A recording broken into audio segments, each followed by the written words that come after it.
Welcome to Akeru news. మీరు arrest అయ్యేనాటికి CPI Maoist పార్టీలో మీ cadre ఏంటి? మహారాష్ట్ర రాష్ట్ర కమిటీలో మెంబర్గా ఉన్నా. ఎక్కువగా అంటే దళితులు ఉండేదా? ఇప్పుడు నేను దళితుల ఇళ్ళలో పోవాల్సిందే, ఇక తప్పది. వాళ్ళ జీవన విధానం లోపల గొడ్డు మాంసం తినడం మామూలే.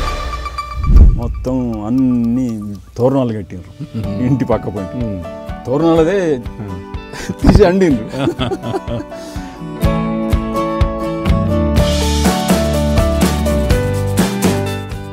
30 ఏళ్ల మావోయిస్ట్ పార్టీ ఉద్యమ నేపథ్యం, అందులో 15 ఏళ్ళు అజ్ఞాత జీవితం, మరో 15 ఏళ్ళు జైలు జీవితం.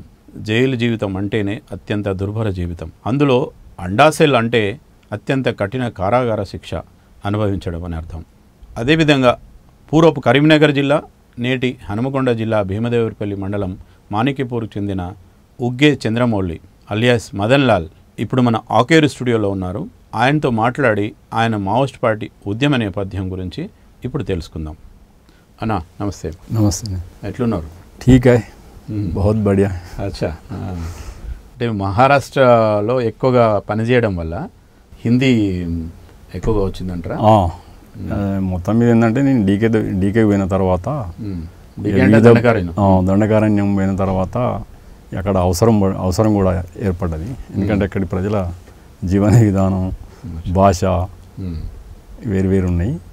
నాకు ఎక్కువ ఎంపీలో ఉన్నా కాబట్టి హిందీ, మధ్యప్రదేశ్లో ఉంది కాబట్టి హిందీ నేర్చుకున్నా. దాంతోపాటు గోండి కూడా నేర్చుకున్నా.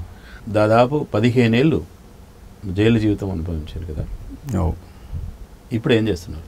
ఇప్పుడు ఇంటికి వచ్చి దాదాపు 5 సంవత్సరాలు అవుతుంది. ఈ 5 సంవత్సరాల్లో నేను నాకున్నటువంటి భూమి 4 ఎకరాల భూమి ఉంటుంది, దాన్ని నేను వ్యవసాయం చేసుకొని బతుకుతున్నా. 15 ఏళ్ళు జైల్లో ఉండడానికి ఎన్ని కేసులు మీ మీద పెట్టింది? చెప్పాలంటే ఏంటంటే ఆ రోజుల్లో దాదాపు ఒక 70 కేసులు పెట్టిండ్రు. 70 కేసులు ఆ రోజుల్లో అంటే చాలా పెద్ద. అప్పటికి ఇంకా అన్ని కేసులు ఎవరైనా పెట్టలేదు. ఎందుకంటే నేను 4 స్టేట్లలో పనిచేసిన కాబట్టి 4 స్టేట్లే కలిపి మొత్తం 70 కేసులు పెట్టిండ్రు. అందులో ఎక్కువ మధ్యప్రదేశ్ కేసులు ఎక్కువ పెట్టిండ్రు. ఆ తర్వాత ఛత్తీస్గఢ్ పెట్టిండ్రు, మహారాష్ట్ర పెట్టిండ్రు, ఇక్కడ తెలంగాణ కూడా 1-2 పెట్టిండ్రు. 70 కేసులు ఇప్పుడు అన్నీ కొట్టుడు పోయినాయా? 2012 నాటికి మొత్తం కేసులు ఖతమైనాయి. 2012 తర్వాత దాదాపు 15 ఒక కేసు శిక్ష పడ్డది. అందులో అట్లా 15 సంవత్సరాలు ఉండవలసి వచ్చింది. మధ్యప్రదేశ్లో క్యాబినెట్ మంత్రి లిగ్రామ్ కావేరి అని ఉండే, అతన్ని అప్పుడున్న మావోయిస్ట్ పార్టీ హత్య చేసింది. వాళ్ళని చేయడానికి అప్పుడు కారణం ఏంటి అని అంటే ఆదిరెడ్డి, సంతోష్ రెడ్డి, మన మురళి కరీంనగర్ జిల్లాలో ఒక ఎన్కౌంటర్లో చంపినారు. కొయ్యూరు ఎన్కౌంటర్లో వీళ్ళు చనిపోయినారు. అప్పుడు ఆ సందర్భంగా అక్కడ ఉన్న వీళ్ళు చేయడం జరిగింది, హత్య జరిగింది. ఆ హత్య కేసులో నా మీద కూడా పెట్టినారు అన్నట్టు. అంటే నిజంగా మీరు యాక్షన్లో వాస్తవానికి నేను అందులో భాగస్తుని కాదు. ఇక అన్ని కేసులు ఇదిగో కేసు అని పెట్టేసిండ్రు. వాస్తవానికి ఏంటంటే బయటికి రాకుండా ఉండాలంటే ఇలాంటి కేసులు పెట్టాలనేటువంటిది వాళ్ళ ఉద్దేశంతో పెట్టిండ్రు. అందుకని హైకోర్టు 15 సంవత్సరాల తర్వాత ఎలాంటి ఎవిడెన్స్ లేదని కొట్టేసింది. అట్లా నేను బయటికి రావాల్సి వచ్చింది. అక్కడ జైలు జీవితాన్ని అనుభవించిన తర్వాత మళ్ళీ ఇక్కడికి వచ్చిన తర్వాత మీ దైనందిక చర్యల్లో ఏమైనా తేడాలు కానీ ఏమైనా ఇబ్బందులు అనిపిస్తున్నాయా? ఇక్కడ అంటే ఇక్కడే బయటి పరిస్థితులకు అక్కడ జైలు పరిస్థితికి చాలా భిన్నంగా ఉంటుంది. ఇక జైలు జీవితం అని అంటే హిందీలో చెప్తే ఏంటంటే బత్తర్ జిందగీ అంటారు. దాన్ని తెలుగులో ఎట్లా చెప్పాలో నాకు అర్థమైతలేదు, పదం దొరకలేదు. వాస్తవానికి ఏంటంటే అంత కఠినమైనటువంటి లైఫ్ అది. ఇక జైలు జీవితం గురించి మాట్లాడాలనుకున్నప్పుడు దానికి ఇక ఒక రోజంతా చెప్పుకున్న ఆ కష్టాలు, ఆ బాధలు, ఆ సమస్యలు ఒడవయి. అయితే జైలు జీవితం గురించి మాట్లాడే ముందు మీరు అరెస్ట్ అయ్యే నాటికి అంటే సిపిఐ మావోయిస్ట్ పార్టీలో మీ క్యాడర్ ఏంటి? ఆ రోజు నాటికి నాది రాష్ట్ర కమిటీ స్థాయి. అక్కడ డీకే హెచ్జెడ్సీ మెంబర్గా కొన్ని రోజులు పనిచేసిన. ఆ తర్వాత మెర్జర్ అయిన తర్వాత మహారాష్ట్ర రాష్ట్ర కమిటీలో మెంబర్గా ఉన్నా. తర్వాత మహారాష్ట్రలో పనిచేసి చాలా వరకు అరెస్ట్ అయిన నాటికి మహారాష్ట్ర కమిటీ మెంబర్గానే రాష్ట్ర కమిటీ మెంబర్గా ఉన్నాను. మీరెందుకు ఉద్యమంలోకి వెళ్ళాల్సి వచ్చింది? మీ ఊళ్ళో ఏమన్నా పెద్ద భూస్వాములు పెత్తందారులు ఇట్లాంటి ఆగడాలు అట్లా ఉండేదా? అట్లాంటి ఆ రోజు మా విలేజ్ లేకపోయినా అప్పుడు వాస్తవానికి ఏంది అంటే ఒక మనిషి ఎట్లా ప్రభావితం అవుతాడు అని అంటే దేనికన్నా కుటుంబ పరిస్థితులు అట్లనే బయటి పరిస్థితులు మనుషులను అట్లా తయారు చేస్తాయి అనేటువంటిది ఫిలాసఫికల్గా తెలుసుకున్నాను నేను. అప్పుడు ఆ రోజు మా కుటుంబ పరిస్థితి చూసుకున్నప్పుడు మాదంతా మిడిల్ క్లాసే, బాగా ఉన్నతమైనటువంటి కుటుంబం ఏం కాదు. నేను చిన్నప్పటి నుంచి మిడిల్ క్లాస్లోనే పుట్టి పెరిగిన. ఆ రోజుల్లో చుట్టుపక్కల ఒకటో మా ఇంటి పరిస్థితి చూసినప్పుడు మిడిల్ క్లాస్ అయితే మా అమ్మ, మా నాన్న, మా తల్లి కుటుంబం చాలా పేద కుటుంబం. మా నాన్నకు రెండో భార్య, మొదటి ఆమె చనిపోతే మా అమ్మను పెళ్లి చేసుకున్నాడు. అట్లే మా తండ్రి మేము పుట్టక ముందు ఆయనే కూడా మా ఊళ్ళో బ్రాహ్మణ్స్కు జీతం ఉండి బతికిండని ఈ విషయాలన్నీ మా నానమ్మ నాకు ఊకే చెప్పేది. అప్పుడప్పుడు మా ఇంట్లో గడక అన్నం పెట్టినప్పుడల్లా నాకు తినబుద్ధి కాకపోయేది. అంటే జొన్న గడక వాళ్ళు తినేది, నా కొరకు ఒక్కడే కొడుకు అనే దాంతో అన్నం పెట్టేది అన్నట్టు. సాయంత్రం అన్నం వండి రేపు పొద్దుడికి మళ్ళీ వీని కొరకు అని కొంత సద్దాన్ని ఉంచితే ఆ సలన్నం తిననని నేను లొల్లిపెట్టేది. అప్పుడు మా నాన్నమ్మ నన్ను దగ్గరికి తీసుకొని, నాన్న ఇట్లా కష్టపడ్డాడు, మేము కూడా చాలా కష్టపడేది, గడక కూడా దొరకపోయేది మాకు అని ఆమె ఒక కథల్లాగా చెప్పేది నాకు. అవి వింటా ఉంటే నేను ఇక ఆకలి మర్చిపోయి ఆమె చెప్పే మాటలు అంతా స్వీట్గా మంచిగా అనిపించేది అన్నట్టు. ఇవి ఒకప్పుడు మేము పేదోళ్ళం అనేటువంటిది నాకు అర్థమైంది. ఇంకా దీనికంటే ఇక్కడి బయట పరిస్థితులు నాకు ఎట్లా ప్రభావితం చేసినాయనంటే, మా చుట్టుపక్కల ఊళ్ళల్లో అంతా దొరలే. అమ్మనగుర్తి అని ఉంటుంది, అక్కడ రెడ్డి దొరలు ఉంటారు. ఇటు గట్లనరసింగపురం అని అంటే వాళ్ళు వెల్మ దొరలు ఉంటారు. ముల్గంగూరులో రెడ్డి దొరలు ఉంటారు. వంగర్లో బ్రాహ్మణ్ దొరలు ఉంటారు. ఇటు జీలుల రెడ్డి దొరలే ఉంటారు. ఇది కాట్రపల్లి అక్కడ కూడా వెల్మ దొరలు ఉన్నారు. ఇట్లా వెల్మలు, రెడ్డిసు, బ్రాహ్మణ్సు ఆ రోజు ఈ దొరల పెత్తనం అనేది నడుస్తుంది. కాకపోతే ఈ విషయాలు కూడా అప్పుడప్పుడు నేను పెద్దనైన తర్వాత బాయికాడ అందరు రైతులు ఊకుండి ఈ దొర ఇట్లా, ఆ దొర అట్లా, వీడిట్లా ఆయన అట్లా అని చెప్పేది. అసలు ఎస్సీ దళితులు మాత్రం చెప్పులు కూడా దొరుక్కోపోయేది.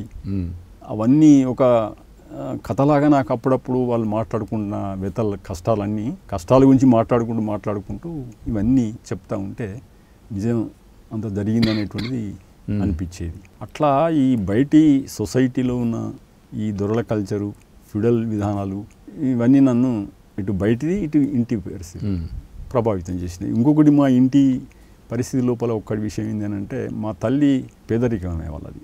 వాళ్ళు ముగ్గురు అక్క చెల్లెళ్ళు, ఒక అన్న. మా అమ్మ అప్పుడప్పుడు వాళ్ళ ఇంటికి పోయినప్పుడు, పండుగలకు అటు ఇటు పోయినప్పుడు ఆ ఊళ్ళో ఉన్న అమ్మ పేరేంటి? అనసూయ. నాన్న పేరు? కనకయ్య. ఓకే, ఒకసారి కుటుంబం గురించి చెప్పండి. ఎంతమంది అన్నదమ్ములు, అక్క? మేము నలుగురం. నాకంటే పెద్దది మా అక్క రాజేశ్వరి, చెల్లి చిన్నది అందరికంటే మల్లవ్వ, తమ్ముడు శేఖర్. ఓకే, వీళ్ళు మా కుటుంబం. అయితే మా తల్లి గరీబ్ పరిస్థితి కాబట్టి ఎప్పుడో ఒకసారి పండుగలకు తీసుకుపోయేది మా మామ, బతుకమ్మ పండుగలకు మెయిన్గా పోయినప్పుడు అక్కడ దొర వాళ్ళ గడీలు, ఆ దొరల భూములు, మా మామకు కొద్దిగానే ఎకరన్నర భూమి మూట కొట్టి బతికేది. అయితే ఆ దొరలది చుట్టూ అంతా చూసినా వాళ్ళదే భూములు కనిపించేది. ఆ గడీలు పెద్ద గడీలు కనిపించేది ఊళ్ళే. అట్లనే వాళ్ళ ఎడ్ల కొట్టాలు, వాళ్ళ పాలేర్లు, వాళ్ళ వ్యవసాయం పెద్ద గడీలు కనపడగానే ఎట్లా కొట్టాలనుకున్నా. అయితే అప్పుడు అట్లా ఆలోచన రాలేదు, కానీ ఇవన్నీ ఆలోచింపజేసినాయి. అరే వీళ్ళు ఇట్లెందుకు ఉండాలి, మనం ఎట్లెందుకు ఉండాలి అనేటువంటి ఒక భావన ఇప్పుడు నాలో ఘర్షణ జరిగింది. అక్కడ పోయినప్పుడు మాకు ఇంకా స్పష్టంగా, నేను ఎక్కడ అమ్మలగుర్తి పక్క ఊళ్ళను విన్నా కానీ కళ్ళతో చూడలేదు. ఎవరు? గూడూరు. అది గూడూరు రామచంద్రారెడ్డి, కేశవరావు రెడ్డి వాళ్ళ ఫ్యామిలీ అన్నది. అట్లా బతుకమ్మ ఆడుతూ ఉంటే మేము పోయి అందరం వాళ్ళ గడిల్ని ఆడాలి. ఆ గడిల బంగ్ల మీద అంతా జనాలు పోయి నిలబడి చూస్తారు అన్నట్టు, మేము పోయి చూసేది అన్నట్టు. వాళ్ళ ఫ్యామిలీ అంటే అందరూ ఊరంతా పోయి గడిలు ఆడాలి. గడిలు ఆడాలి. అప్పుడు దొరలది సంస్కృతి కొన్ని ఏరియాలలో చాలా గ్రామాలను, మన దొరలు లేనటువంటి గ్రామాలను చెరువు కట్ట మీద ఆడుకోవడం, పక్కకు అట్లా అక్కడ నీళ్ళ తావుల్లో ఆడుకునేది. కానీ దొరలది అయితే గడిలు ఆడుకునేది అన్నట్టు. నాకు అప్పుడే అనిపించింది, అరే దొరలు అంటే ఇట్లుంటారు అని. మా మామను కానీ మా తాతలను కానీ అడిగేది అన్నట్టు, వీళ్ళు ఏంది ఇట్లేంది అట్లేంది అని. అంటే వాళ్ళు మా మామ ఇంకా కొన్ని వివరంగా చెప్పేది. ఇట్లా అప్పుడప్పుడు వచ్చిపోయినప్పుడల్లా నేను వాళ్ళ గడి ముందరికి వెళ్ళిపోవడం, ఆ దొరలు వచ్చినప్పుడు అందరూ మా మామూలు వాళ్ళు వీళ్ళందరూ పక్కకు జరిగి నిలబడడం, ఇవన్నీ కళ్ళతో చూసినా అన్నట్టు. అట్లా నాకు ఇది ఒక బలంగానే నాకు నాటుకున్నది. దీనికి తోడు ఏమైంది అని అంటే, ఇంకా అప్పుడప్పుడు మా తండ్రి కూడా ఏం చేసేదంటే, వీళ్ళు ఇలా ఈ శారదగాళ్ళతోని కథలు చెప్పించేది. వాళ్ళు ఏం చేసిందని అంటే, కమ్యూనిస్టు నేత అని ఉండే అప్పుడు సాయుధ పోరాటంలో చనిపోయినటువంటి ప్రభాకర్ రావు అని, అనవేరి ప్రభాకర్ రావు కథ చెప్పాను అన్నట్టు. ఇక ఆయన కథ చెప్తా ఉంటే ఎట్లా అనిపించింది అని అంటే, నాకు చాలా ఇన్స్పైర్ అయినా బాగా ఆ వయసు లోపల. వాళ్ళు చెప్తున్న తరిగ కూడా చిన్నపిల్లలకు కూడా ఒక ఎమోషనల్గా. అప్పుడు మీ వయసు ఎంత ఉంటుంది? అప్పుడు నాది 13-14 సంవత్సరాలు ఉండొచ్చు అంతే. 6-7 తరగతి చదువుతున్నా. అట్లా అది నన్ను బాగా ప్రభావితం చేసింది. ఇంకొకటి, మా కుటుంబంతో బయటి పరిస్థితులు అన్నప్పుడు అది కూడా ఒకటి చెప్పాల్సిందండి. మా ఇంటి పక్క అందరూ కూడా పేదవాళ్ళే ఉన్నారు. మా ఇంటి పక్క చాకులోళ్ళు ఉంటారు ముందల, పక్క పంటి తెనుగోళ్ళు ఉంటారు, ఆ పక్క పంటి చాలోళ్ళు ఉంటారు. ఈ చాలోళ్ళు ఎప్పుడు భీమండికి పోయి బతికేది, పనిచేసి పైసలు పంపేది. ఇక్కడ వాళ్ళ పిల్లలు వాళ్ళ భార్య కూలి కైకిలు చేసుకొని బతకడం అనేది. అట్లే తెనుగోళ్ళు వాళ్ళకు కూడా ఏం ఆస్తులు ఉండయి, చేపలు అమ్ముకోవడం, పండ్లు అమ్ముకోవడం, వీళ్ళది ఇట్లుండేది. చాకులున్నది వాళ్ళు అడుక్కొని తినేది, పని చేసి అడుక్కొని తినేది. మా అమ్మ కూడా ఇగో చూడు వాళ్ళు ఎట్లున్నారు మనం ఎట్లున్నారు అనేది కూడా పోల్చి చెప్పేది. అరే నేనే కదా వీళ్ళు ఇట్లా ఉన్నారు ఎందుకు అని. ఊరికి అప్పుడప్పుడు కొన్ని మనుషులు వచ్చేది, వాళ్ళ పిల్లలతోనే ఆడుకునేది. అవన్నీ కూడా నన్ను ఇట్లా ప్రభావితం చేసినాయి. ఇక దీనికి తోడుగా ఏమైపోయింది అని అంటే, 76 తర్వాత నుంచి వెళ్ళి ఇక కమ్యూనిస్టు మన ఈ నక్సలైట్ మూమెంటు మొదలైంది. ఆ విషయాలు మెయిన్గా నాకు మా విలేజ్ నుంచి సాహు శనిగరం వెంకటేశ్వరు 74 నుంచే ఉన్నాయి వాళ్ళకి పార్టీతో సంబంధాలు. ఆయన 76లో ఎమర్జెన్సీ తర్వాత అండర్ గ్రౌండ్కి వెళ్ళిపోయాడు. ఆయన శనిగరం వెంకటేశ్వర్లు అలియాస్ సాహు. అతను పాటలు రాసిండు కదా, చాలా పాటలు రాసిండు, కథలు రాసిండు. ఆయనకు సాహిత్యం మీద మంచి పట్టు కూడా ఉన్నది. అవి రాసిన కథలు కూడా చాలా ఇన్స్పైర్గా ఉండేది క్యాడర్కు, జనాలకు చదివినా కానీ. మంచి కవి ఆయన కూడా ఆదిలాబాద్లో పనిచేయడము. ఆయన అప్పటికి వెళ్ళిపోయి ఎమర్జెన్సీలో అరెస్ట్ అయ్యి ఇంటికి రావడం. అప్పుడు అరెస్ట్ అయినప్పుడు పెద్ద పోలీసులు వచ్చి పట్టుకపోవడం, ఈ ఊళ్ళో అంత పెద్ద చర్చ జరగడం. అబ్బా మనోడు నక్సలైట్ల పోయిండట, ఇక్కడ చదువుకుంటాను అనుకున్నాం కానీ నక్సలైట్ల పోయిండని. ఊహు నక్సలైట్లు అయితే ఇప్పుడు దొరలను ఇట్లా కోస్తారు అట్లా కోస్తారు అనేది అప్పుడు ఒక పెద్ద చర్చ ఉండేది. అదొక ఎమోషనల్గా అందరూ ఇంట్రెస్ట్గా వినేవాళ్ళు కథలు. అట్లా ఆయన గురించి అయినప్పుడు వీళ్ళు ఎందుకు చేసేది అది అనేది మాకు మా ఫ్రెండ్షిప్లో కూడా చర్చలు జరిగేది. అరే ఇట్లా పోయిండాడు కదా అట్లా పోయిండాడు కదా అంటే, అవును వీళ్ళు ఇది ఇన్ని చేసిండు అది వాళ్ళకి తెలిసిన మిడి జ్ఞానంతో ఒకటి చర్చలు జరిగేది. అట్లా ఆయన జైలు నుంచి బయటకు వచ్చిన తర్వాత 1 సంవత్సరం 2 సంవత్సరాల ఊళ్ళనే ఉన్నాడు. అప్పుడు ఆయనతోని నాకు రాంగపోంగా మాటలు ఇంటరాక్షన్ వచ్చింది. ఆయన అప్పుడప్పుడు కూకునే పెట్టుకొని మాట్లాడేది, పాటలు పాడేది. ఆయన మాటల కంటే ఎక్కువ పాటలు మంచి ప్రభావితం చేసేది. బాగా పాడతాడా? బాగా పాడేది. ఆయన టోను, ఆయన రాసిన పాటలే వినిపించేది.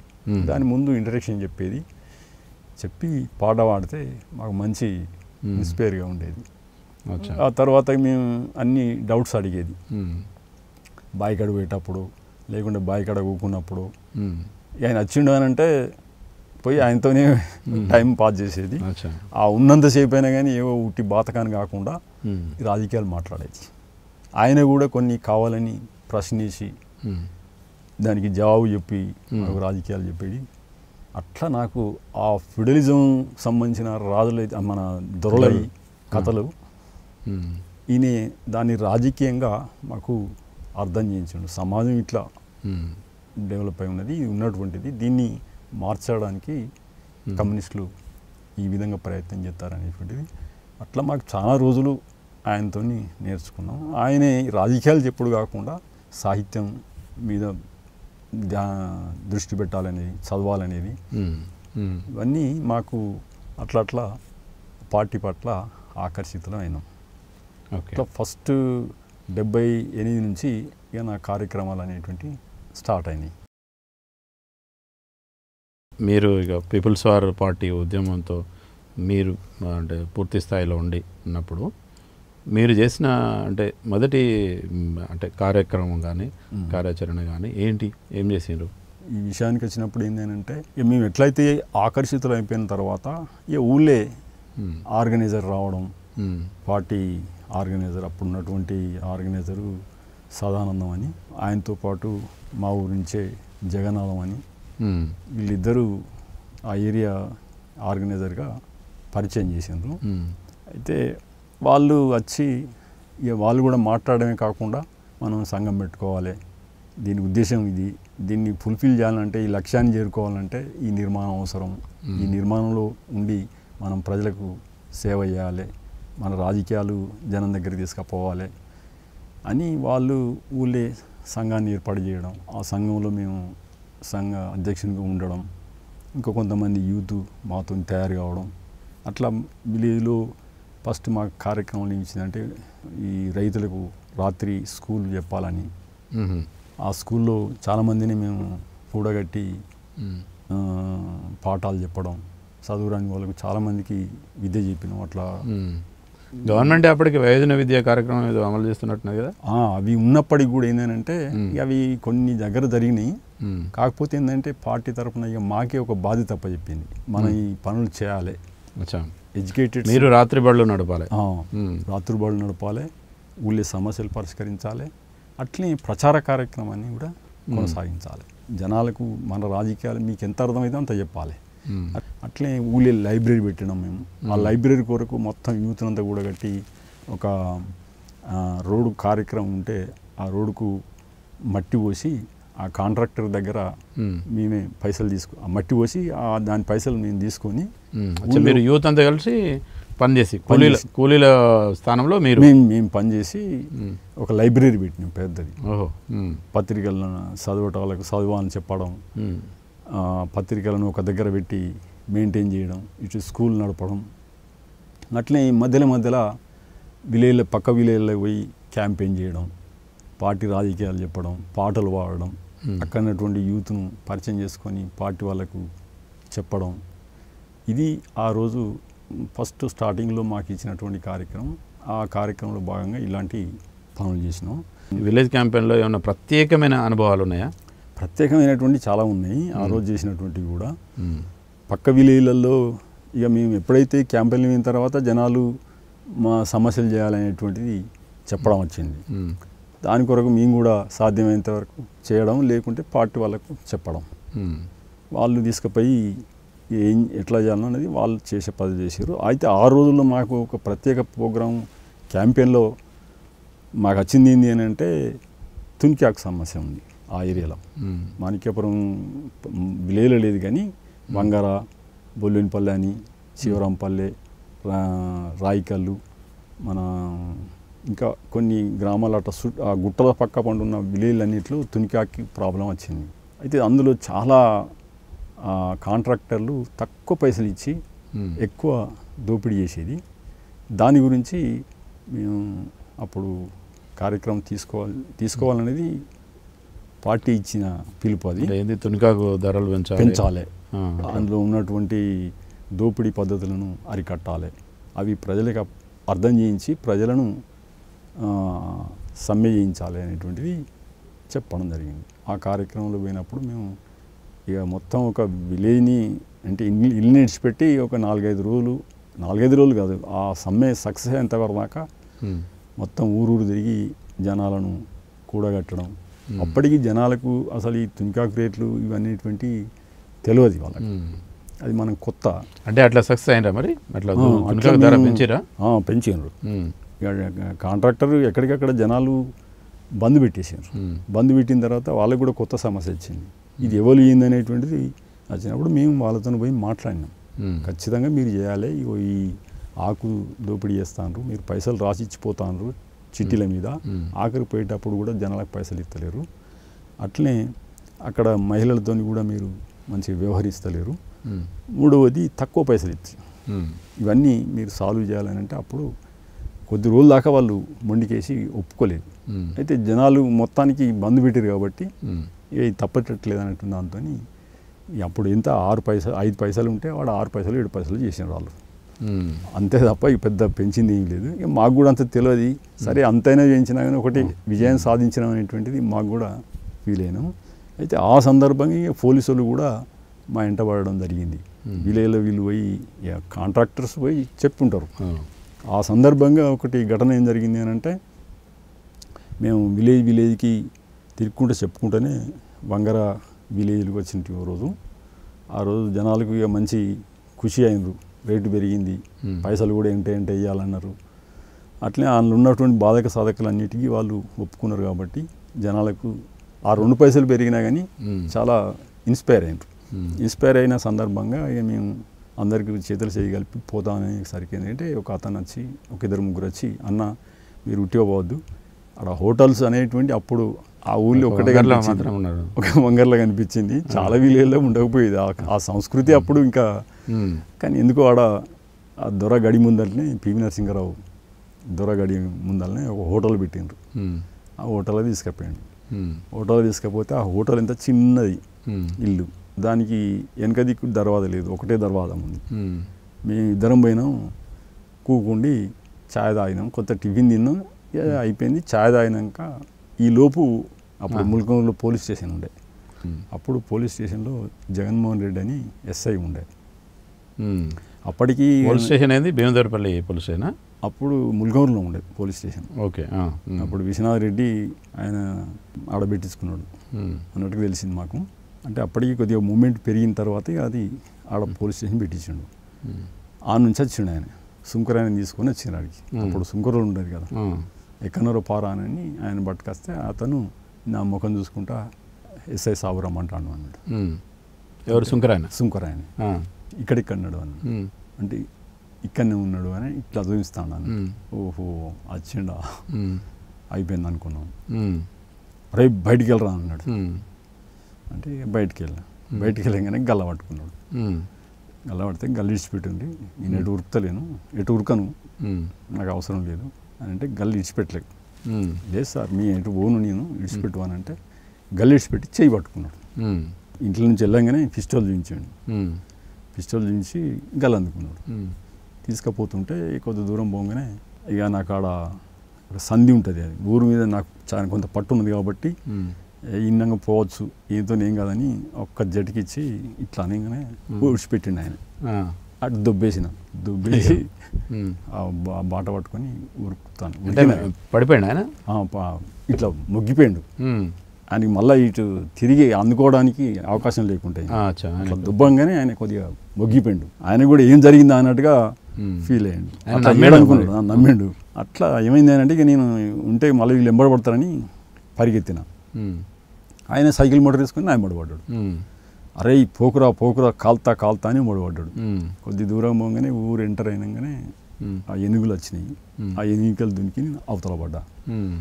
పడి కొద్ది దూరం పోగానే ఆడ కొద్దినే ఆ ఎనుగు అవతల మురంగడ్డ బావి ఉన్నది, కరెంట్ బావి. ఆ మురంగడ్డ ఎక్కి నేను ఇంకొకున్నా. ఆయన ఎదురుగా ఉన్నాడా? ఆయన కొద్దిగా ఒక 50-60 గదాల దూరంలో ఆయన ఉన్నాడు. బాట దునికి నేను కొద్ది దూరంలో పోయి ఆ గడ్డ ఎక్కి ఈయన ఉన్నాడా అత్తారా పోతానా అని నేను చూస్తాను. వారికి వచ్చిండు, స్టాండ్ చేసిండు. ఆయన రాగానే ఆ కార్నర్ మీద స్లిప్ అయ్యి బండి మీద అయింది, ఈయన కింద అయ్యిండు. అయ్యో, అది తేరుకుని లోపే నేను ముందర పడ్డా, లేకుంటే పట్టేసు అది ప్లస్ పాయింట్ అయిపోయింది నాకు. ఇక రారా అంటాడు ఆయన. అరే నీ ఎందుకు రావాలి, అని నేను ఇట్లా ఆయన ప్రశ్నించడం అంటే ఇద్దరు- జవాబు ఇచ్చుడు అంటే ఆర్గ్యుమెంట్ అక్కడ ఆర్గ్యుమెంట్ జరిగింది. అక్కడ అంత కూలీలు నువ్వు జనరల్గా అయితే పారిపోవాలి కదా. పారిపోలే అవసరం నాకేమున్నది, ఎందుకు పోవాలి నేను చేసిన దొంగతనం ఏమున్నది అనేది అనిపించింది. అట్లే ఆ జనాల ముందర ఉరుకుతా కూడా బాగుండదు అనిపించింది నాకు. అచ్చా. ఎందుకు ఉరకాలే, ఏం చెప్తాడు ఈయన, సంపన అయితే చంపడు, అదైతే నాకు ఫార్మ్గా తెలుసు. అట్లే అంత కూలీలు అంతా కలుపులు తీస్తాను మహిళలు, వాళ్ళందరూ చూస్తాను ఈ నాటకాన్ని. ఇక నేను ఇది మాట్లాడుతా అంటే ఆయన అది మాట్లాడుతాను, అరే నేనేమనరా అని ఆయన అంటాను. ఏమన్నది నన్నెందుకు, నాతో నీకేం పని అని నేను. అట్లా ఒక 10-20 నిమిషాలు వాదోపవాదాలు జరుగుతూ ఉంటే జనాలు అంతా పనిచ్చిపెట్టి నిలబడి చూసిండు. వీడు వచ్చేటట్లేడని ఆయన సపరేట్గా వెళ్ళిపోయాడు. నేను నా జాగాలో నేను వెళ్ళిపోయాను. అంటే ఒక పెద్ద నాయకుడు అయిన తర్వాత కానీ లేదా ఆ తర్వాత ఎప్పుడైనా కానీ ఎప్పుడైనా ఆయన కలవడము, ఆయన గురించి తెలియడం అట్లుందా మీకు మళ్ళీ? అంటే నేను అప్పటికి అక్కడనే కరీంనగర్ ఉద్యమంలో పనిచేసిన కాబట్టి ఆయన మా ఇంటి మీద కూడా చాలాసార్లు వచ్చి దాడులు చేసిండు, మా కుటుంబాన్ని కొట్టిండు.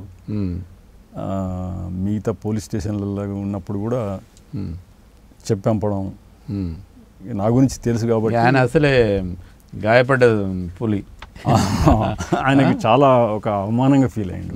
చాలా అవమానం ఉంటుంది కదా, అది పబ్లిక్లో నెట్టేసి పోతే జరిగింది. తర్వాత నేను మళ్ళీ 80లో అరెస్ట్ అయినా ఒకసారి. క్యాంపెయిన్ అంటే విలేజ్ క్యాంపెయిన్ ఎంతమంది ఉంటారు, ఎట్లా ఊర్లోకి వెళ్ళినప్పుడు మీరు భోజనం పెట్టేది ఎవరు, అక్కడ పోయినాక ఏం చేస్తారు? కరెక్ట్ ఇది. ఎందుకంటే ఈ ప్రచారం అనేది ఒక్కరితోనే ఇది కాదు, ఆడ అలా ఒక టీమ్గా పోయేది అన్నట్టు. ఒక 10 మందా లేకుంటే 8 మందా లేదా 15 మంది ఇట్లా ఒక టీమ్గా పోయేది. యూత్ కూడా ఇన్స్పైర్ అయ్యి ఉత్సాహంగా వచ్చేది, పాల్గొనేది. మా ఊరు నుంచి వెళ్ళి చాలా చుట్టుపక్కల రోజు ఒక ఊరికి పోయి పొద్దున్న దాకా పనిచేసేది, సాయంత్రం పోయి ఏదో ఒక ఊళ్ళో మీటింగ్ పెట్టేది అన్నట్టు. అట్లా కొంతమంది పాటలు పాడేది, అందులో నేను మాట్లాడేది. అప్పుడప్పుడు కొన్ని విలేజ్లలో కూడా వీధి భాగవతం వేసేది. ఇట్లా కొన్ని కార్యక్రమాలు ఉంచడంతో జనాలు అట్రాక్ట్ అయ్యేది. వీళ్ళు మాణిక్యపురపులు అనేటువంటిది వాళ్ళకు కూడా తెలుసు అన్నట్టు. వీళ్ళంతా రాడికల్లో పనిచేస్తున్నారు, వీళ్ళు రాడికల్లో వచ్చి పాటలు పాడతానంటే ఇక పాటలు పాడినవన్నీ వాడల చుట్టూ తిరుక్కుంటా పాటలు పాడి అందరికి గ్యాదర్ అయ్యేది. గ్యాదర్ అయిన తర్వాత మీటింగ్ స్టార్ట్ చేసేది. అట్లే మేము వెంబడి ఒకటి అప్పుడు మైక్ కూడా పట్టుకొని పోయేది. మైక్ పట్టుకొని పోయి, మైక్ అంటే మొబైల్ కాదు, అప్పుడు ఈ కరెంట్తో నడిచేటివి. ఈ మౌత్ పీస్ ఒకటి ఉండేది, ఒకటి అది పొంగ ఏమంటారు దాన్ని, అది ఉండేది. అవి పట్టుకొని పోయి మైక్ ఒకటి బ్యాటరీ ఉండేది. అయితే బ్యాటరీ లేకుండా ఎక్కడ ఇట్లాంటి ఎక్విప్మెంట్ లేదని మీ దగ్గర అప్పుడు మా దగ్గరనే ఎక్కువ జరిగినాయి. భోజనం ఎవరు పెడతారు చెప్పండి. ఈ విషయానికి వచ్చినప్పుడు అప్పుడు రాజకీయాలు పార్టీ కూడా చెప్పినటువంటిది ఏంటి అంటే, అసలు ప్రజల కష్టాలు తెలవాలంటే మనం ఎక్కడో కూకుని మాట్లాడడం, రాజకీయాలు చెప్పడం, దీంతో జనాలు మన దగ్గరికి రాలేరు. అసలు జనాల కష్టాలు సుఖాలు ఎట్లా తెలవాలని అన్నప్పుడు వాళ్ళతో కలిసిపోవడం ఒకటైతే, రెండోది వాళ్ళు ఏం తింటారు, వాళ్ళు ఎట్లా ఉంటారు, వాళ్ళ బట్టలు ఎట్లున్నాయి, వాళ్ళ ఇల్లు ఎట్లున్నాయి, వాళ్ళ ఆర్థిక పరిస్థితులు ఎలా ఉన్నాయి, దీన్ని బట్టి మనం అర్థం చేసుకోగలుగుతాం తప్ప మన పుస్తకాలు చదివినప్పుడు అన్నీ మామూలుగా అనిపిస్తాయి. కానీ మనం అక్కడ వాళ్ళ కుటుంబం దగ్గర నిర్దిష్టంగా వాళ్ళ జీవన విధానాన్ని మనం అర్థం చేసుకోవడానికి బాగుపడుతుంది. కాబట్టి ఖచ్చితంగా వాళ్ళ దగ్గరనే తినాలి మనం అని పద్ధతి లోపల ఎడ్యుకేషన్ కూడా అట్లనే ఇచ్చిండ్రు. అట్లా ప్రయత్నం చేయించేది కూడా. అది మళ్ళీ ఎక్కడ ఉన్నతమైనటువంటి కుటుంబాల దగ్గరికి పోవద్దనేది. అప్పుడు కూడా వాళ్ళు కూడా ఏం చేసేది అని అంటే, ఈ రాడికలతో మంచిగా ఉండాలనేటువంటి దాంతో మా ఇంటికి రమ్మని కూడా వాళ్ళు కూడా పిలిచేది. ఎవరు? ఈ ధనిక రైతులు కావచ్చు, ఊళ్ళే రెడ్డిస్ ఉన్నటువంటి ఫ్యామిలీస్ వాళ్ళు పిలిచేది. కొంతమంది సీరియస్గా ఉన్నటువంటి వాళ్ళని దగ్గర రానియకపోయేది.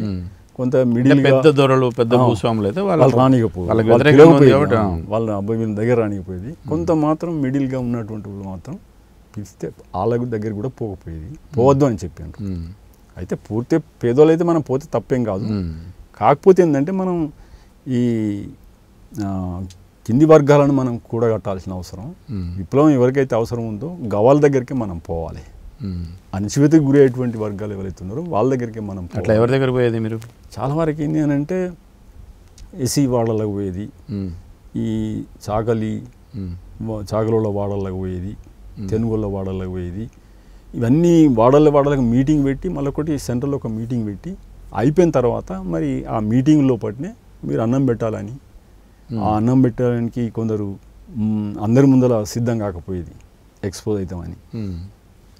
పోతున్నప్పుడే మా ఇంటికి ఒకరు రమ్మని అంటే వాళ్ళ వాడలకు పోయి ఒక్కరింటికి అందరు కాకుండా ఒకరింటికి పోయేది అన్నట్టు. అందరికీ బర్డన్ కాకుండా 10 మందికి ఒక్కరికి పెట్టాలంటే పెద్ద బర్డన్ అవుతుంది. మళ్ళీ ఈ అండు కూడా ఉండద్దు, వాళ్ళు అండుకునేది తినాలి.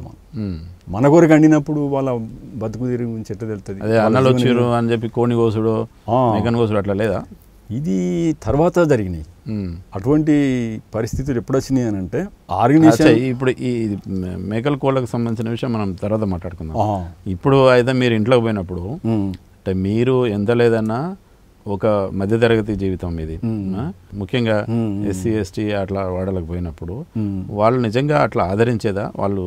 వాళ్ళకే ఇబ్బందిగా ఉండేది కదా తిండి, అట్లాంటిది మళ్ళీ మీరు పోయినప్పుడు మీకు పెట్టడం అట్లాంటిది చేసేదా? ఎట్లా అయితే స్టార్టింగ్ లోపల పార్టీ అంటే ఏందో అంత వాళ్ళకి తెలియదు కాబట్టి కొందరు తెలిసినటువంటి వాళ్ళు ఏమైతే ఒక ఆయనకి ఇంత అన్నం పెడితే పోయేది ఏందన్నట్టుగా ఆ పాటలు విని వీళ్ళు మంచోళ్ళు అనేటువంటి భావన కలిగిన వాళ్ళు పిలిచిపెట్టేది. కానీ ఒక ఆర్గనైజేషన్ బాగా డెవలప్ అయిన తర్వాత, నేను ఒక ఆర్గనైజర్గా తయారైన తర్వాత, ఆర్గనైజర్గా నాకు బాధ్యతలు అప్పచెప్పినప్పుడు, ఆ విలేజ్లో పోయినప్పుడు అప్పుడు ఇక రోజు పొద్దున సాయంత్రం అక్కడనే ఉండాలి కాబట్టి అట్లనే ఒకసారి వచ్చిపోయేది కాదు కదా. అది ఒక ఆర్గనైజర్ అన్నప్పుడు ఒక 30-40 విలేజ్లు ఉంటాయి ఆయనకు. ఆ విలేజ్ని తిరగాలి కాబట్టి మనకున్న పరిచయాలు కొద్దిగానే ఉంటాయి కాబట్టి వాళ్ళ దగ్గర 10 పోవాల్సి వచ్చేది. అప్పుడు వాళ్ళు ఎవరు ఏంది అర్థం చేసుకొని పెట్టినటువంటి ఉన్నాయి. మీరు విలేజ్ క్యాంపెయిన్గా పోయిన వాళ్ళు అందరూ అంటే అన్ని వేరు వేరు కులాల నుంచి ఉంటారు కదా, అట్లాంటి ఇబ్బందులు ఏమి రాలేదు అప్పుడు? అంటే స్టార్టింగ్లో మీరు ఎదుర్కొన్నది ఏమైనా ఉన్నది అట్లా? స్టార్టింగ్ లోపల ఇప్పుడు దీనికంటే ముందు ఇంకొకటి ఏంటంటే మా విలేజ్లో ఒక మాణిక్యపురం అని అంటే నక్సలైట్లకు అడ్డా అనేది చుట్టుపక్కల కూడా తెలిసిపోయింది. అప్పుడు పార్టీ మొత్తం వచ్చింది అని అంటే ఒక రోజులో వచ్చిపోయేది కాదు, ఒకరిద్దరు వచ్చిపోయేది కాదు. ఆ ఏరియా ఆర్గనైజర్ ఒకటే కాకుండా జిల్లా కమిటీ వాళ్ళు వచ్చేది, స్టేట్ కమిటీ వాళ్ళు వచ్చేది, రోజుల తరబడి ఉండేది అక్కడ. అట్లా వాళ్ళు అడ్డేసినప్పుడల్లా మెయిన్ ఆఫీస్ అయిపోయింది, ఆఫీస్ లెక్క అయిపోయింది. ఊళ్ళ నుంచి ఇన్ఫర్మేషన్ పోకపోయేది. అట్లే మన సాహు ఉన్నాడు కాబట్టి, వెంకటేశ్వరరావు ఉన్నాడు కాబట్టి, వాళ్ళ కుటుంబాన్ని రీత్యా కూడా వాళ్ళ నాయన సర్పంచ్ కాబట్టి ఊళ్ళే కావాల్సిన అనేటువంటిది, ఈయన స్వభావం, ఈయన పద్ధతులను తీసుకున్నప్పుడు ఆయనకు వ్యతిరేకంగా మాట్లాడాలనేటువంటిది కానీ వ్యతిరేకంగా పోవాలనేటువంటిది కానీ స్టార్టింగ్లో ఎవరు కూడా అట్లా ఆలోచన లేదు. అట్లా ఆ ఊరు ఎంచుకోవడం జరిగింది. ఇటు హుస్నాబాదు, ఇటు హుజురాబాదు 2 దళాలు దగ్గర ఉంటాయి. అట్లనే ఇన్ఫర్మేషన్ పోదు కాబట్టి జిల్లా కమిటీ వాళ్ళు కూడా ఎక్కువ ఆడ మీటింగ్లు పెట్టుకోవడం, కొన్ని తరగతులు వాళ్ళ క్యాడర్కు తరగతులు పెట్టడం కానీ ఇవన్నీ చేసినప్పుడు ఏంటంటే మమ్మల్ని అన్నం తెమ్మన్నది. అన్నం తెమ్మన్నప్పుడు ఇంతమందికి ఎక్కడ తెచ్చిపెట్టాలి? ఒకరోజు అంటే పెడతారు ఒకళ్ళం కానీ వాళ్ళే చెప్పేది, మీరు మీ ఇళ్ళలో వండి పెట్టడం అంటే ఇబ్బంది పడతారు, ఒక్కరోజు పెడతారు కానీ రోజు పెట్టాలంటే కష్టం ఇప్పుడున్నటువంటి పరిస్థితులలో, మీకున్న ఆర్థిక వనరులు అవన్నీ అట్లా ఒక దగ్గర తినడం కూడా కరెక్ట్ కాదు, మీరు ఇంటింటికి పట్టుకరండి, పడుకోవాలా, గడకైతే గడక, అన్నం అయితే అన్నం, తొక్కు అయితే తొక్కు, కారం ఏదైనా కానీ పట్టుకురావాలి. అట్లా మాకు ఒక నిర్దిష్టంగా చెప్పడం జరిగింది. రెండవది మా ఇంట్లో కూడా అంత స్వతంత్రత లేదు. ఒక 10 మందికి అండు రమ్మ అని అంటే మా తల్లి కానీ మా అక్క కానీ ఇంట్లోనే కష్టం ఉండేది. అంటే మాకు ఉన్నప్పటికి కూడా పార్టీ అంటే అంత వీళ్ళకి మా కుటుంబానికి అంత అప్పటికి పరిచయం లేదు, ఇష్టం లేదు, ఎందుకు వాళ్ళతో మాకేం పని, అప్పటికి మా కుటుంబంలో అది లేదు. కాబట్టి ఒకసారి అంటే పెట్టగలుగుతాం కావచ్చు, కానీ రోజు ఇంతమంది పెట్టాలంటే కష్టం అనేది ఆ పరిస్థితిని వాళ్ళే మాకు అర్థం చేయించి పెట్టడంతో రోజు మేము ఎక్కడ పోయేది, ఫస్ట్ కొన్నిసార్లు వాళ్ళ వీళ్ళని అడిగినాము, వాళ్ళని కూడా ఊకడగడం ఇబ్బంది అనిపించేది. ఎక్కడ దొరుకుతుంది అని అన్నప్పుడు శాఖల దగ్గర దొరికేది. వాళ్ళు అప్పుడు శాఖలు ఇంటింటికి అడకచ్చుకోవడం అనేటువంటిది ఒక సాంప్రదాయం ఉండే. అట్లా ఒక 2-3 కుటుంబాలను ఎంచుకొని వాళ్ళకి వచ్చిన గడక అంతా మాకు ఇచ్చేది. అంటే మేము తీసుకుపోయి పెట్టేది. మా ఇంట్లో చల్లు ఉండేది. వాళ్ళ ఇంట్లో కూడా మామిడికాయ తొక్కుంటే ఏది ఉంటే అది ఉంటే పక్క వంటలను అడకపోయేది. అట్లా కూడా ఒక దగ్గర అండి తీసుకురాకమని చెప్పేది. అట్లా చల్ల గడక మామిడికాయ తొక్కులు ఇవన్నీ వాళ్ళే తిని మాకు చూపించారు కాబట్టి వీళ్ళు చేసిండ్రు చెప్తున్నారు కాబట్టి మేము కూడా చేయాల్సి వచ్చేది. అట్లా జనం దగ్గర పోయి ఈ తిండి అడుక్కోవడం, వాళ్ళని దగ్గర చేసుకోవడానికి, వాళ్ళు మా వాళ్ళు అనేటువంటి భావన కలగడానికి, అదొక సంబంధానికి మంచి తిండి అనేది ఒక మంచి సాధనంగా పనిచేసింది.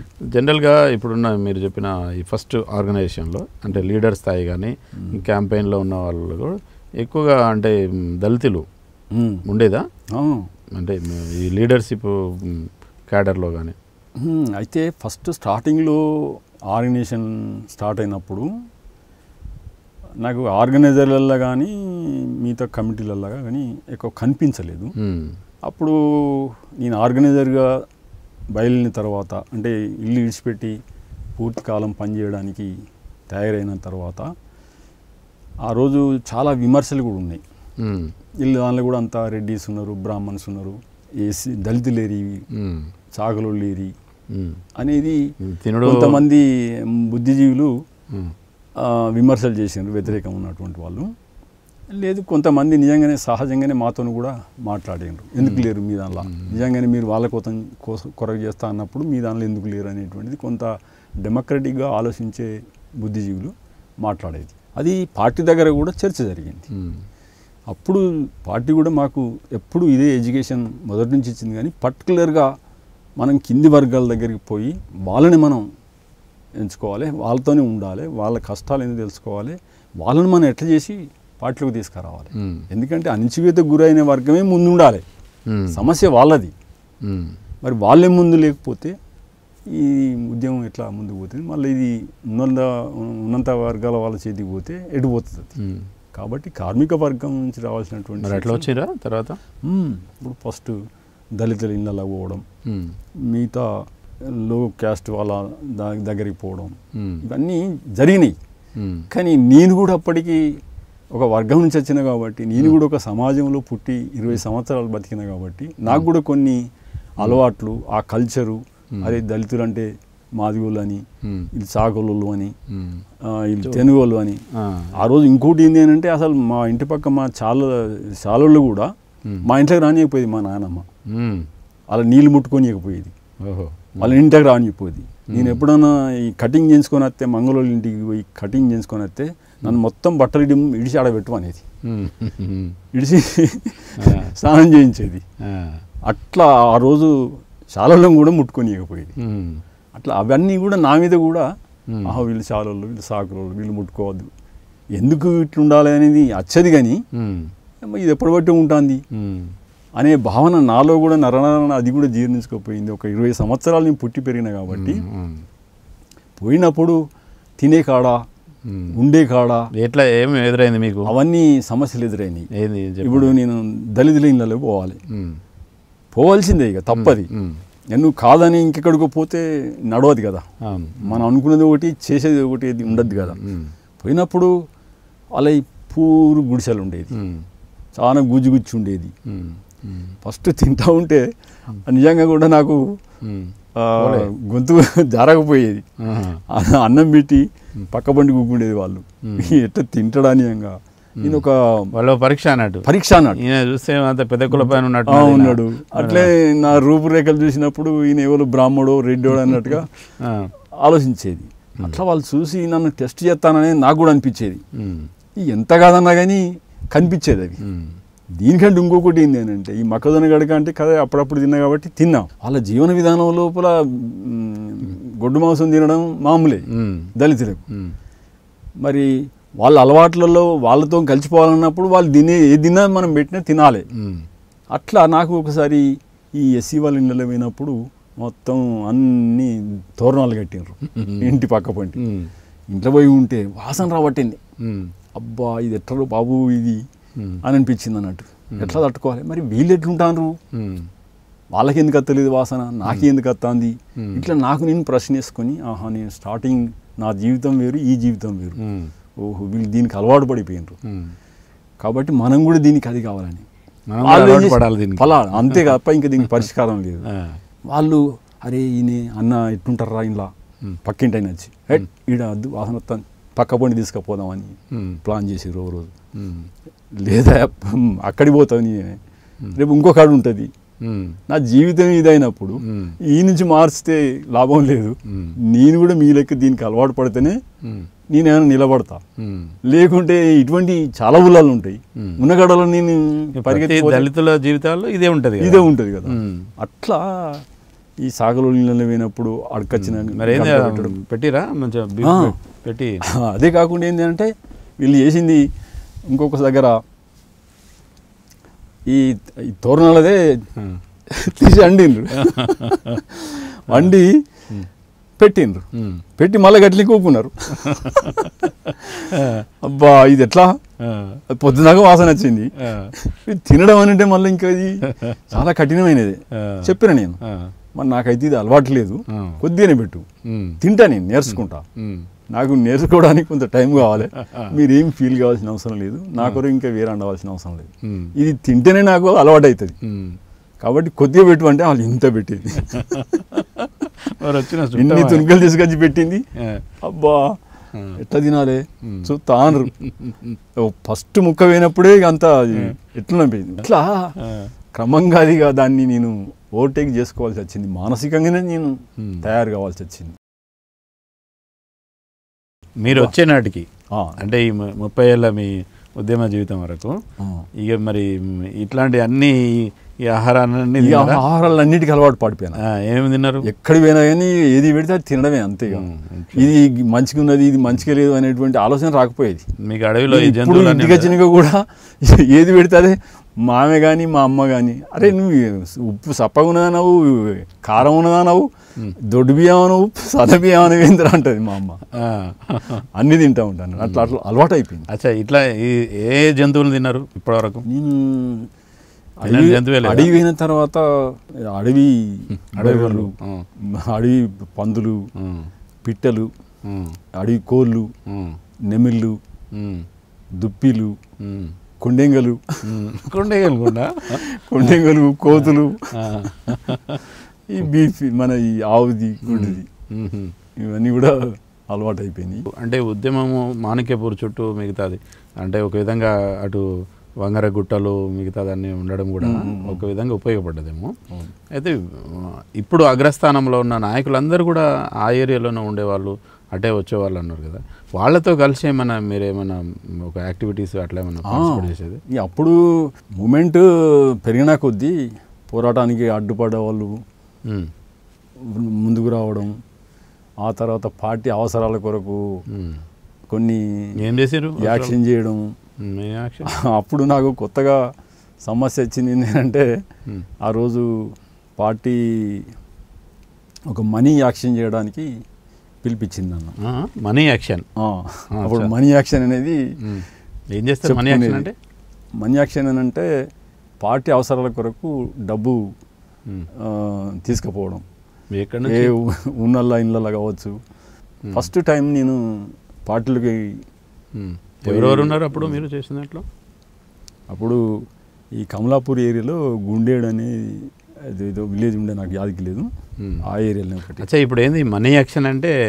ఒక విధంగా దొంగతనం చేయడం, దోపిడీ చేయడం అంతేనా? అంటే ఇది సుశుటోళ్ళకైతే అది దొంగతనే అన్నారు ఆ రోజు. వాళ్ళు అందరు కూడా అక్కడ ఉన్న వాళ్ళు అంతా మీరు దొంగలరా అని జనాలంతా. ఏం జరిగింది అంటే జనరల్గా మనీ యాక్షన్ అంటే ఒక ఉన్న షావుకారు ఏంటనో అయితే ఆ రోజు డబ్బుల యొక్క అవసరాల కొరకు అది ఒకటి ప్లాన్ చేసింది ఈ పార్టీ. ప్లాన్ చేసి మమ్మల్ని పిలిపించిండ్రు. మమ్మల్ని అంటే అందులో నేను కూడా పోయినా, నన్ను పిలిపించిండ్రు. పిలిపించి ఆ విలేజ్ దగ్గరికి పోయిన తర్వాత సాయంత్రం అయిన తర్వాత మమ్మల్ని అందరినీ కూకుండా పెట్టి, అప్పుడు జిల్లా సెక్రటరీ ఎవరు గణపతి ఉండే, అంటే ఇప్పుడు ఉన్న గణపతి ఇప్పుడున్న సెక్రటరీ, మొన్నటిదాకా ఉన్నటువంటి సెక్రటరీ, ఆ రోజు మాకు జిల్లా సెక్రటరీగా ఉండే ఆయన దానికి నేతృత్వం వహించిండు. గణపతి అలియాస్ ముప్పాల లక్ష్మణరావు. ముప్పాల లక్ష్మణరావు అలియాస్ గణపతి ఆయనే మమ్మల్ని పిలిచిండు. డీసీ సెక్రటరీ, ఆయనకు వర్క్ డివిజన్ ఏరియా ఉండే హుస్నాబాద్. అచ్చా, గణపతి అంటే హుజరాబాద్ హుస్నాబాద్లో పనిచేసిండా? ఆయన జిల్లా కమిటీలో వర్క్ డివిజన్ ఇదే అన్నట్టు. అందులో భాగంగా మమ్మల్ని కలిసేది, పిలిచిండు మమ్మల్ని, పోయినాం అన్నట్టు.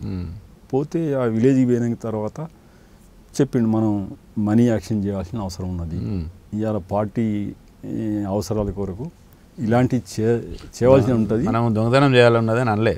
అట్లా దొంగతనం అనేది ఎందుకంటాడు, ఎందుకంటే అది తీసుకొచ్చుకొని మేము పంచుకొని ఇంటికి తీసుకపోతే అది ఒక దొంగతనం అవుతుంది, అది స్వార్థం కొరకు అవుతుంది. కానీ ఇది పార్టీ అవసరాల కొరకు మనం చేస్తున్నాం కాబట్టి మనీ యాక్షన్ పొలిటికల్ యాక్షన్ కూడా అంటారు. మెయిన్గా ప్రచార కార్యక్రమంకి కావాల్సినంత డబ్బు ఇప్పుడు మన దగ్గర లేదు, ఇంకా మిగతా అవసరాల కొరకు కూడా లేదు. ఇవన్నిటికీ ఎందుకు మరి గుండెడ్ని ఎందుకు ఎంచుకున్నారు? అప్పుడు ఈ ఏరియాలో మరి ఎందుకు ఎంచుకున్నారు అనేటువంటిది అది నాకు తెలియదు. కాకుంటే ఆయన గురించి అప్పుడు పల్లెకన్ కన్నా ఉండే ఆర్గనైజర్గా. ఇక్కడ గుండెడు అంటే మన కర్నూలు దగ్గర కమలాపూర్ మండలం. కమలాపూర్ మండలం ఆ ఏరియాలో ఆయన ఆర్గనైజర్గా ఉండే. వాళ్ళ రిపోర్ట్ను బట్టి ఈడ బాగుంటుందని చెప్పి ఉంటాడు ఆయన. ఎవరైనా పల్లెకన్ కన్నా మీరు పోవాల్సిన, మీరు దోపిడో చేయాల్సినటువంటిది ఆ ఊళ్ళే షావుకారి, ఆయన పేరేం పేరు నాకు తెలియదు, షావుకారి ఇల్లు అది. రాత్రి 7 గంటలకు ఇంకా అందరూ పండుకోలేదు, పండుకోక ముందే పోవాలనుకున్నాం, అందరి ముందరనే చేయాలని ఉండే. దొంగతనం కాదు మనం చేయాల్సింది అనేటువంటిది చెప్పిండు. చెప్పి పోయిన తర్వాత ఊళ్ళోకి ఎంటర్ అయినాం అంతే. ఎంటర్ అయ్యి వాళ్ళ ఇంట్లో వచ్చినాం చూడంగానే ఆయనే లొల్లి పెట్టిండు. ఎంతమంది? దాదాపు ఒక 10 మంది దాకా వినాం. ఎంటర్ అయినాం, ఎంటర్ కాగానే కౌంటనే లవ్ దిబాని లొల్లి పెట్టబట్టిండు. లొల్లి పెట్టకని చెప్పినాము, మేము పార్టీ వాళ్ళం, మీ డబ్బులు ఎత్తుకుపోతాం కానీ మీరు ఏం లొల్లి పెట్టారు, మేము పార్టీ వాళ్ళం, నీ ఇంట్లో డబ్బు తీసుకుపోవడం, ధనం డబ్బు ఏది ఉన్నా మేము పట్టుకపోతాం, మీరేమనొద్దు, మా అవసరాల కొరకు తీసుకుపోతాను, మేము పార్టీ వాళ్ళం, మేము దొంగలం కాదు అని స్పష్టంగా చెప్పినాం. లొల్లి పెట్టద్దు అని అంటే ఆయన లొల్లి పెట్టబట్టిండు. మా దానిలో ఒక ఆయన ఉండి చెంప దెబ్బ కొట్టిండు. కూసో ఏం కాదని చెప్పిండు. ఆయన కొరకు వాళ్ళిద్దరిని ఒక ఆయన కంట్రోల్ చేస్తే మేము మొత్తం వెతికినాం అన్నట్టు. కొంత గోల్డ్ దొరికింది, కొంత వెండి దొరికింది, కొన్ని పైసలు దొరికినాయి. ఇక మెత్తల కింద, పరుపుల కింద ఎక్కడెక్కడో పెట్టిండు అన్ని. అవన్నీ జమ చేసే లోపల ఈ ఊళ్ళో పెద్ద దొంగలు అనేది ప్రచారం జరిగింది. దొంగలు ప్రచారం కానీ ఆ ఊళ్ళో ఒక 2 సైనికులు ఉన్నారట. వాళ్ళు ఒక ఆయన రిటైర్డ్ అయ్యండి, ఒక ఆయన లీవ్ మీద వచ్చాడు. దొంగల రవిలు రే ఇడిచిపెట్టద్దు అని ఇక వాళ్ళు కొంత ముందర పడి అందరినీ గ్యాదర్ చేసారు. గ్యాదర్ చేసి ఇక రౌతులు అందుకొని కొట్టుడు పెద్ద హంగామా చేశారు. మీరు చెప్పలేదా? చెప్పినారు ఆడ కంట్రోల్ చేసేటువంటి బ్యాచ్ ఏవైతే ఉన్నారో, అరే మేము పార్టీ వాళ్ళం, మేము పలానా ఆయనను. అయితే ఆడికి ఏంది అంటే కనకన రాలే, అంటే ఆ ఏరియాలో పరిచయం, ఆ ఏరియాలో ఉన్న ఆయన ఎందుకు రావద్దు అనుకున్నాడు, నేను రానని చెప్పిండు ఆయన, రాలేదు. వీళ్ళు ఎంత కంట్రోల్ చేసినా కాకపోతే ఫైర్ కూడా చేసినారు. ఇవన్నీ ఉల్లిగడ్డ బాంబులు రాయి ఎవడు భయపడరు అంటాడు అన్నట్టు. ఇక వాళ్ళకి ఆర్మీలో ఉన్ననికి అవన్నీ ఫైరింగ్ బట్టి చెప్పగలుగుతారు. కొన్ని హెచ్బీలు అనేది హ్యాండ్ బాంబ్ అని అప్పుడు ఉండే, అవి వేసిండ్రు. ఉట్టారా ఉల్లిగడ్డ బాంబు అని, మీరు ఎవరు భయపడద్దని ఇంకింత వాళ్ళని ఎంకరేజ్, సైనికులు కదా వాళ్ళు ముందర పడ్డారు. అట్లా ఒక అర్ధగంట సతాయించి ఆడ కంట్రోల్ చేసేటువంటి వాళ్ళు ఇక సాధ్యం కాదనేది చెప్పి పంపినారు. చలో అని కొంత ఇడిచిపెట్టే ఒక అప్పుడు గంగ్యాల అని ఉండేది, గంజులు అని ఉండేది, గంగ్యాలం ఉంటారు కదా, అందులో అన్నీ నింపుకొని ఎత్తుకొని పోయినాం అన్నట్టు. ఇక పోతా ఉంటారు రౌతు అనుకొని చంపితే చిన్న దెబ్బలు తాకలే. అందరు మీకు కూడా తాకినా? నాకు కూడా దెబ్బ తాకింది. అందులో గణపతికో దెబ్బ తాకింది, ఇంకో 2-3 కాళ్ళకు తాకినాయి. ఇక అట్టు చేసి బయట మీకు ఎంత దొరికింది అక్కడ? అయితే ఆఖరికి ఏంటంటే పోయిన తర్వాత ఊరు నుంచి 2 కిలోమీటర్ దూరం పోయి మొత్తం ఆ యాక్షన్ గురించి సమీక్ష చేయడం జరిగింది. మనం ఏం చేయనుంటివి, ఎట్లా చేయనుంటివి, అలా లోపాలు ఏంటి, ఎందుకు చేయాలి ఇది అనేది మళ్ళీ ఒకసారి మొత్తం ఒక రాజకీయ పర్స్పెక్ట్తో చేస్తాను అనేటువంటి చెప్పి వెళ్ళిపోయిన తర్వాత 1 నెలకో 2 నెలలకో మళ్ళీ ఎంత వచ్చింది అనేది మాకు చెప్పాడు. 14,000 రూపాయలు వచ్చినాయి. 14,000? అప్పుడు 14,000 రూపాయల పైసలు వచ్చినాయని చెప్పాడు. పీపుల్స్ పవర్ పార్టీ మీద ఒక మేజర్ విమర్శ ఏమున్నదంటే ప్రభుత్వ ఆస్తుల ధ్వంసం లేదా ఈ గడీలు కూల్చేయడం ఇట్లనే తప్ప ప్రజలకు ఉపయోగపడే పెద్ద పనులు ఏమి చేయలేదు అన్నది ఒక విమర్శ ఉండేది. కొందరు చేసిన ప్రచారం అది. ఒక ఘటన చేసిన ఆడొక పాంప్లెంట్ వేసి దీనికి నిరసన అని చెప్పినప్పుడు దానికి ఒక ఆ తర్వాత క్రమంగా తగ్గిపోయింది.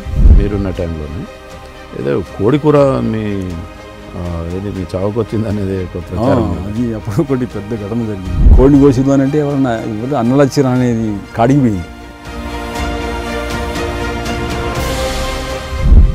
మీరు ఎట్లా అరెస్ట్ అయ్యారు? మిలిటరీ ట్రైనింగ్ ఇవ్వడానికి అడవికి పంపించాను. నేను పోయేటప్పుడు ఏం చేసినామంటే ఓ AK-47 ఓ రివాల్వరు శంకరు AK-47 పట్టుకొచ్చిండు అద్దానం కూడా ఆయన. ఈ రెండు వాళ్ళకి దొరికినాయి.